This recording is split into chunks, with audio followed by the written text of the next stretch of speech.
borrowed things from Greek and Roman, ideas of sculpting and painting. They showed life like poses, made it overall more realistic. Leonardo da Vinci and Giordano da Bondam, Raphael and Michelangelo, Domenico Ghirlandaio. Leonardo da Vinci and Giordano da Bondam, Raphael and Michelangelo, Domenico Ghirlandaio.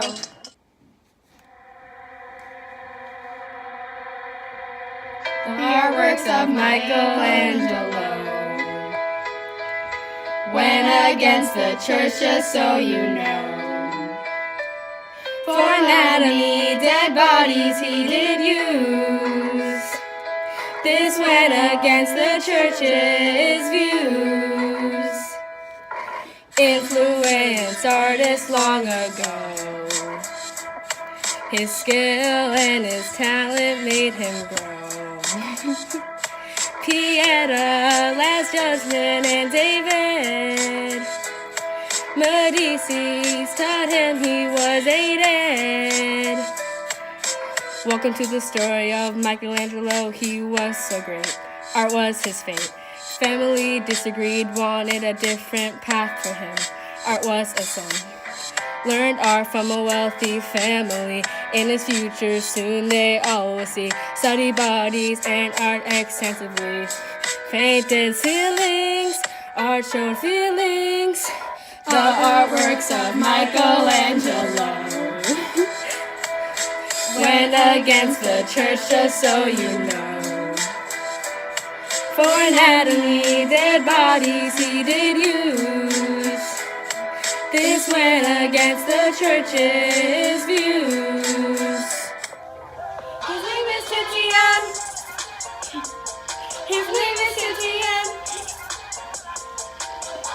I like landscapes, I like portraits, and I became famous off this. My portraits gave ideas. Where's my brush? This is my time. My use of color in my title. I was the first to write in paintings. They were landscapes, they were portraits. The Assumption of the Virgin.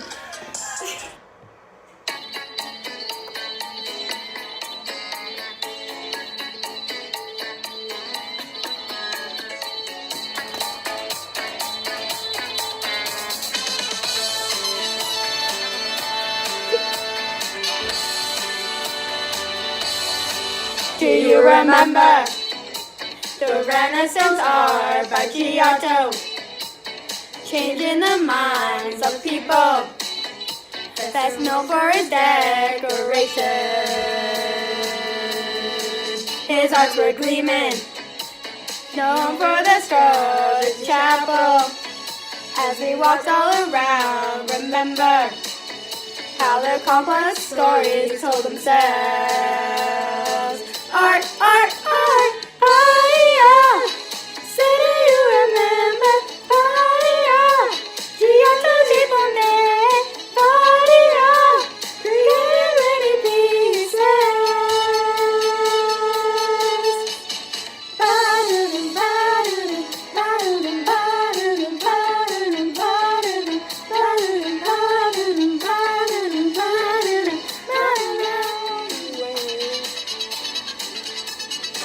The church was with him, making art with the Pope for commission, showing the tales of Christians. Remember, the temptation was here to stay. I'ma be Domenico Ghirlandaio. I'ma be rocking those oil paintings.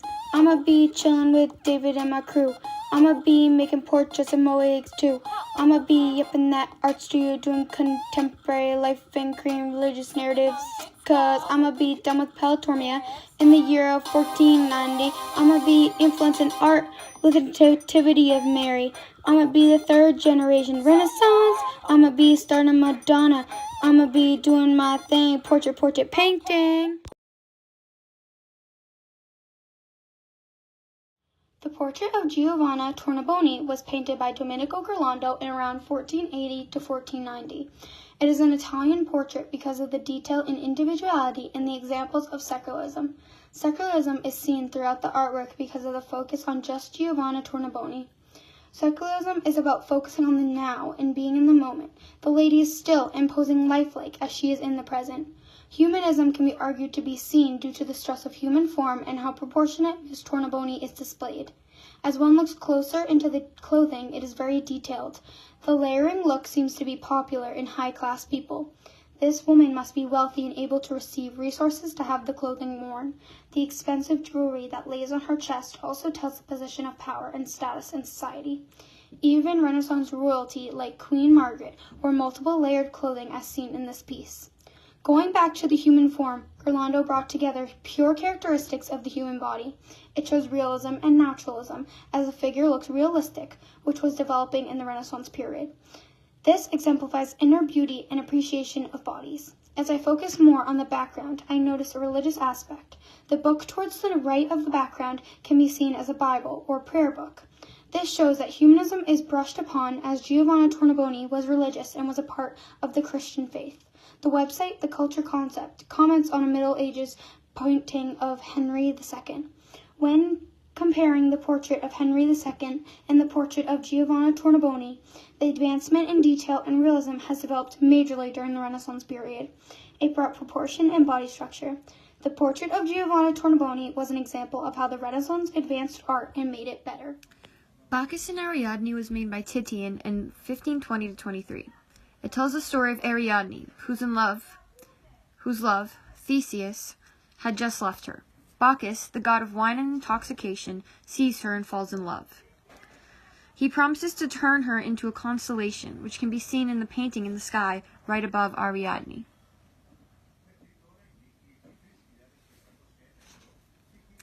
If you pay close attention to the bodies of Ariadne and Bacchus, you can tell how suddenly they have fallen in love. Both were preoccupied in doing something, but their heads have turned to each other. Bacchus's arms are still trailing behind him as they struggle to catch up with the quick movement of his head. Ariadne seems to be turning so suddenly that the rest of her body has not caught up with her.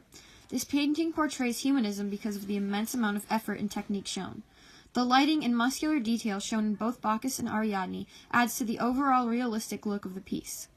It also goes along with the ideal body that was thought of at the time.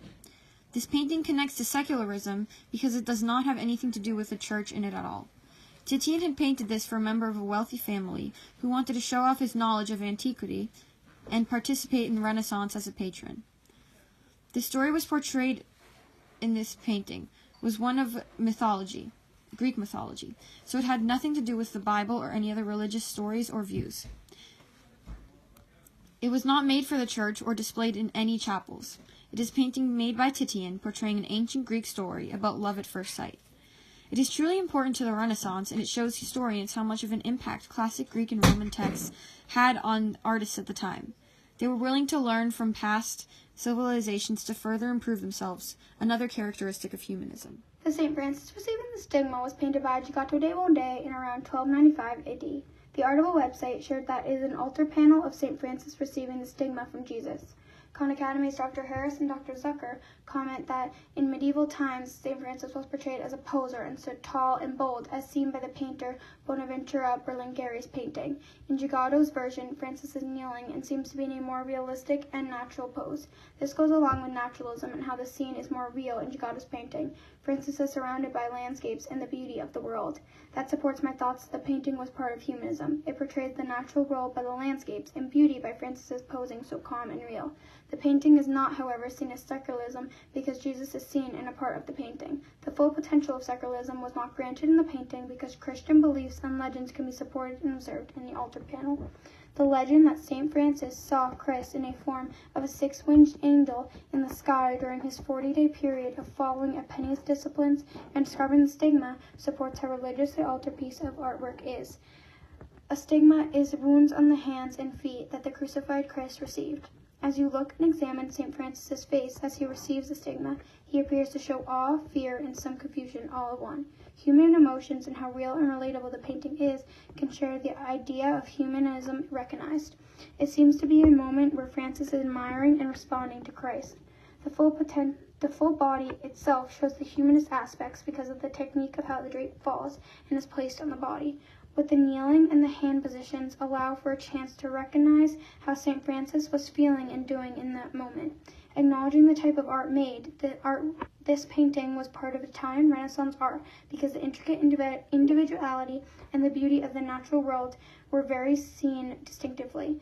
Also, it uses realism by the poses and facial expressions, and uses humanism by the landscape and beauty. The realistic colors of yellows, greens, and beiges show how the world is actually seen.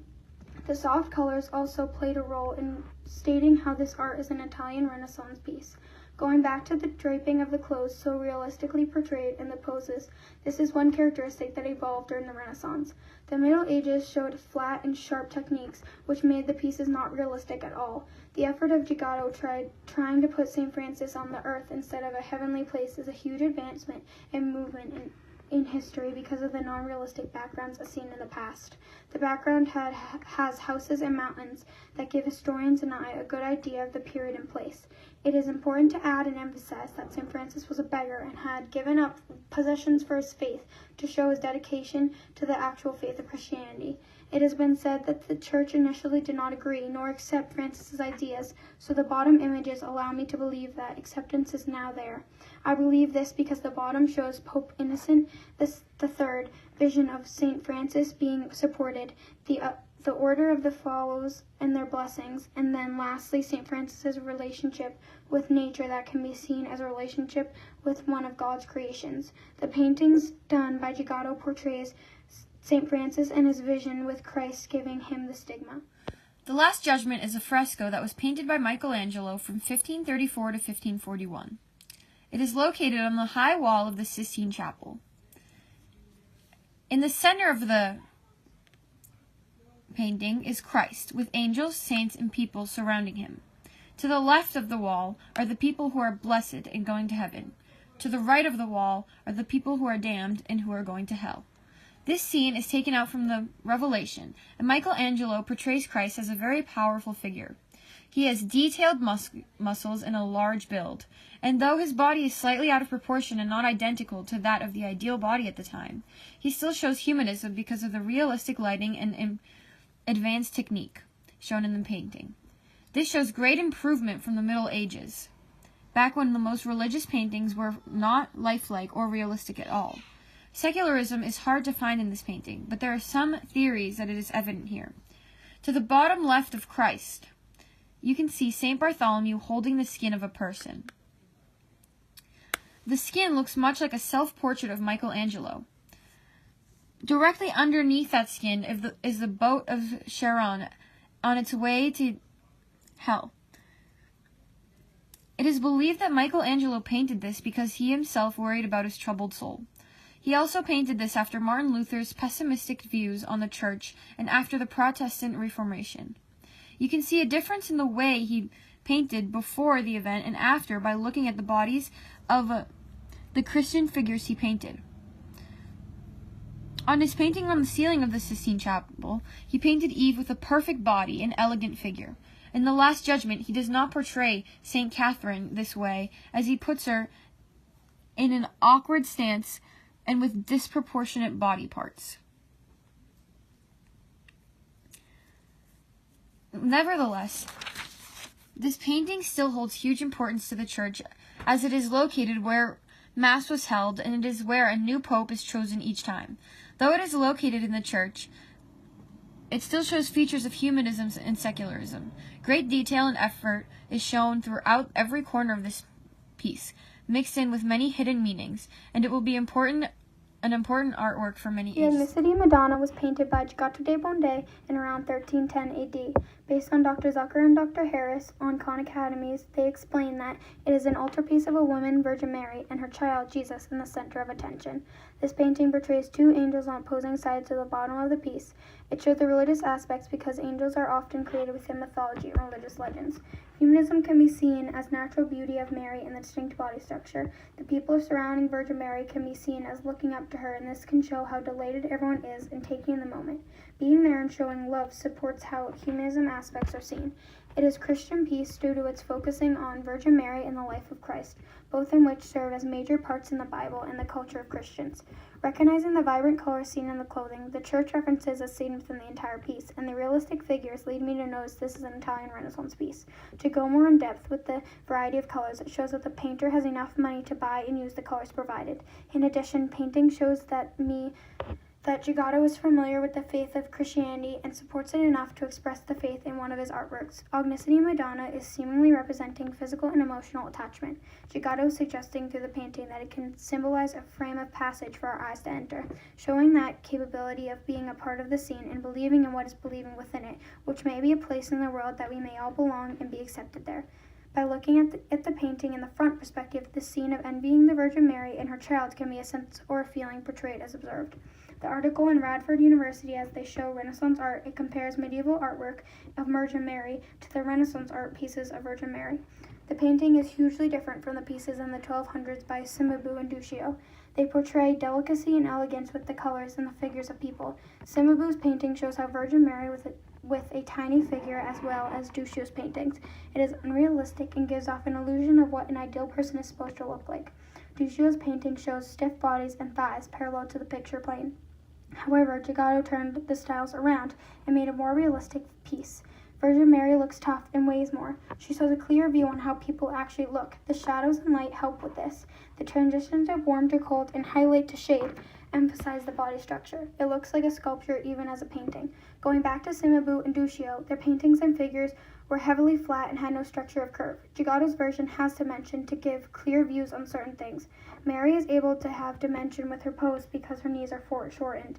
It gives an illusion of space and stresses that she is sitting inside the throne and not displayed on it. Referencing Cimabue again, his painting shows the prophet in a basement or underground, which can show less power or unimportance.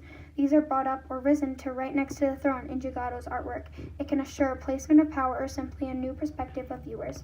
Also, the detail on the throne and the size of it lead me to believe that this woman and child are in great power. Two people are seen with gifts or offerings, which can symbolize having thanks or giving a special item to them to show sacrifice and care. Secularism cannot be seen or found in the painting as it portrays huge religious aspects as the center of attention. The scene of which Virgin Mary, the mother of Jesus, is holding him and people observing shows the faith of Christianity. Secularism shares the no religious aspects and is devoted to science, which is not seen in this painting by Giotto. Overall, the Agnusity Madonna was one of the most famous Renaissance art pieces. The Vocation of the Apostles was made by Domenico Ghirlandaio from 1481 to 1482. It is located in the Sistine Chapel in Rome. It was a fresco and portrayed a scene taken right out from the Bible. This painting features Christ in the middle, surrounded by apostles and other faithful, curious people who surround him in order to hear his words and then spread them, therefore spreading the Christianic faith. This piece differs greatly from medieval times because of the way Christianity is being spread. During the Middle Ages, people were forced to listen to the church without question. In this scene, people are learning about the faith from each other in a productive way. Everyone seems happy, and nothing was forced on. This painting does not portray much secularism, since it was painted for the church and taken right out from the Bible, but it also brings Christianity in a different way than before, a much more positive and optional, beneficial activity. Humanism is evident throughout because of the very realistic figures. The lighting source from the top of the painting casts light on each person, and shadowing is evident. This also differs much from medieval times because religious figures were portrayed very two-dimensionally. Overall, this painting of an important scene holds an important spot in the Sistine Chapel and history. By Michelangelo in around 1400 to 1500. Khan Academy's Dr. Harris and Dr. Zucker share that the Pieta represents Mary is in agony over her dead son's body as she holds it on her lap. Mary is portrayed as a young and beautiful lady, but also larger in body structure to emphasize the body of Christ on her lap. The sculpture acknowledges realism because of the human body and the muscles being so precise and recognizable. Michelangelo develops the realistic view of Christ and the Virgin Mary. The natural beauty of the human form exemplifies the idea of humanism portrayed. It shows two bodies with every bone and muscle detailed as if it was real. It shares how real and developed the human body actually is. Recognizing Mary's face, humanism is seen as it really shows the moment and being in the now instead of the future or past. Although one could argue that she is in the past because of her being in sorrow about her dead son, Jesus Christ. The religious aspects of Jesus and Mary, being huge characteristics of the Bible, also show aspects of humanism. Secularism is also seen as this art focuses on the actual people of Mary and Christ and not about the religious backgrounds. It shows how Michelangelo used science to picture the human form. Christ was sculpted to have veins, bones, muscles, and skin, which were all able to be sculpted because of science and the study of anatomy. By observing Christ's weight and the resistance seems to be holding up by Mary in her best efforts. The physical experience is so realistic and his body looks like a young man. The deeply carved drapery of the marble shows the contrast and transition of light to dark and highlight to shadow. This is an Italian Renaissance artwork because of the delicacy of the light and shadow used as by the marble when sculpting. Also, Italian art was seen as realistic, and Christ is very realistic with his pose and the body structure portrayed. Going back to Christ, his exposed body in the position of laying seems to have no control, which shows the vulnerable side. It gives outsiders a clear view of Christ at his worst and shows the lack of control he has. This can be a contrast to religion of Christianity and how Christ is seen as a strong, empowering subject. The dead body of Christ can represent a message of sacrifice for mankind by God, but that redemption is possible. Mary's right hand is sculpted to be upward and almost symbolizing doubt and contemplation about if this actually happened or if her son is actually dead. It shows a side of Mary of sweetness and care. The medieval ages, however, had no facial expressions, so it was unclear on Mary's thoughts in the sculpture done in that time. This sculpture shows that little body structure and is not as realistic as Michelangelo's sculpture. The medieval times did not focus on realism and were not nearly as detailed the Renaissance art developed to be. The Pieta done by Michelangelo helped advance the movement of sculptures and realism. The Virgin was completed by Titian in around the 1500s. Based on Khan Academy's Dr. Zucker and Dr. Harris's observations, it is an altarpiece of Virgin Mary rising from the physical world to her death within heaven. The painting shows the humans or mortals at the bottom with larger-than-life body structures trying to move up with Mary and experience heaven. The mortals' faces are recognized with an expression of agony and sorrow as they say goodbye to Virgin Mary. Above Mary, in the very top, God seems to show wide arms as he welcomes her to the next chapter of her life. As I examined the painting, I noticed how the ground people are fully clothed in thick, long drapes of some sort, but the people alongside Mary are, however, not clothed. This could symbolize humanism because the people in heaven making their way up to heaven are in their truest form, being naked. The website History Guide shares that humanism does not stress enough how beautiful human form is and to appreciate it, so my thoughts are that heaven might represent the highlight of your existence and the happiest place to be. Medieval times emphasized heaven being better than living, as some would sacrifice their life to be able to enter heaven. The afterlife was a huge belief in the Middle Ages, and Christians' purpose was to prepare for the afterlife by avoiding sins and treating everyone with kindness. Even going back to around 5000 BCE, the Mesopotamians would develop their tombs and devote their lives to making sure their afterlife would be amazing. The Assumption of the Virgin shows how traditions and beliefs last centuries. Secularism, however, is not seen in this altarpiece as the main focus of religion and shows the legend of Virgin Mary going to heaven. Focusing on the colors and use of light and shadow, Titian made the background people with a great amount of shadow and dark colors. He was bolding Virgin Mary and the few important people, like the man at the bottom who is reaching his arms to Mary to be brought up with her, or the children in their realist form. The colors include a lot of red to bold and make a statement of the important characters in the artwork. As you take away the people and focus on the background, you'll notice how it changes. The mortals or humans' background is blue skies with a couple clouds. You will also notice how Mary and her acquaintances are standing on clouds that the mortals look at. Now I want to really focus on the clouds. A couple of babies are holding on to the clouds as if they are holding them up. As I looked more closely, I recognized they're angels angel wings, which could mean they are part of heaven. I found this quite interesting, as most people only think of God when they think of heaven, but there is more than one knows. Going back to the background above Mary is gold and yellow, which signifies the light of this new realm or place. The Assumption of the Virgin is an altarpiece that exemplifies humanism and the legend of Mary and her uprising to heaven.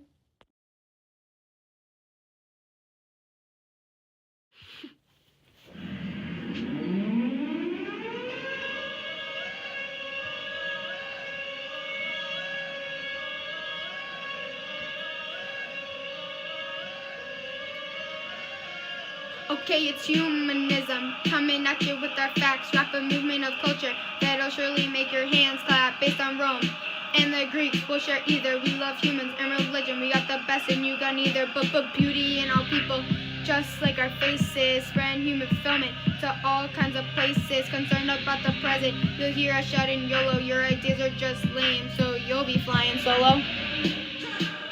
What you gonna do? Secularism here, so trust me, you are through. Life and politics, no need religion for us to go. Our points are made clear so science can grow.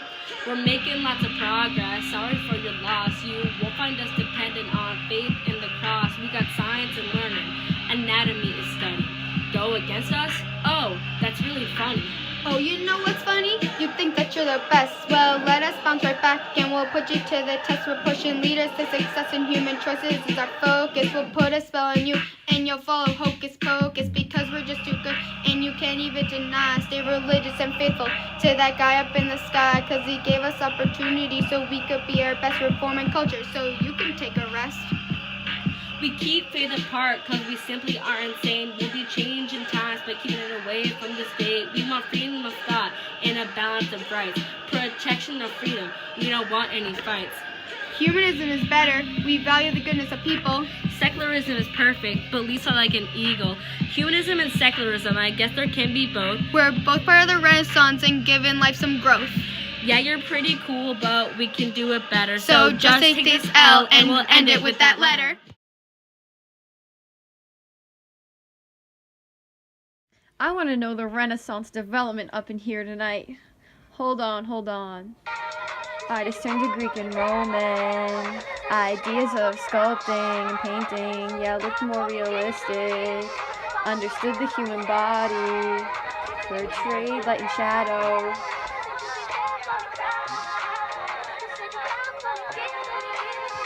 To the advances of literature, art was much more relatable. Shakespeare's Hamlet is an example, wrote about experiences of their own. Architecture was influenced by ancient Rome, massive advancements from columns and domes, and so much more, so much more.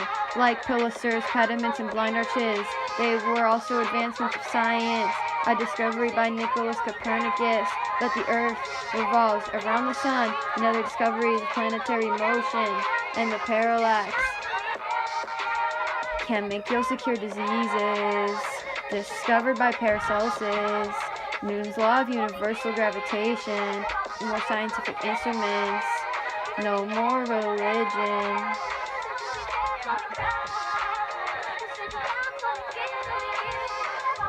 New philosophies were discovered, lots of them had to do with nature, lots had to do with the motion of Earth. Artwork became much more relatable. I understand, you've got more detail, it's realistic more people started enjoying it. They paid for art which helped spread it, and you know they love them. Spread to Europe and Italy, purchased by every wealthy family. Put them out there for everyone to see. They had wealth and they knew artwork. We've got science and education. Artists experiment with different methods. Science can learn from observation. We don't care if we have permission. We don't need no real religion. The Pope is such a has-been. This has been causing some tension. Why are our scientists in prison? Politics and our kings don't involve religion. We are more focused on our own decisions. The most important thing is human fulfillment. Renaissance had you get so high. Renaissance had you get so high. Renaissance had you get so high. Renaissance had you get so high. Renaissance had you get so high.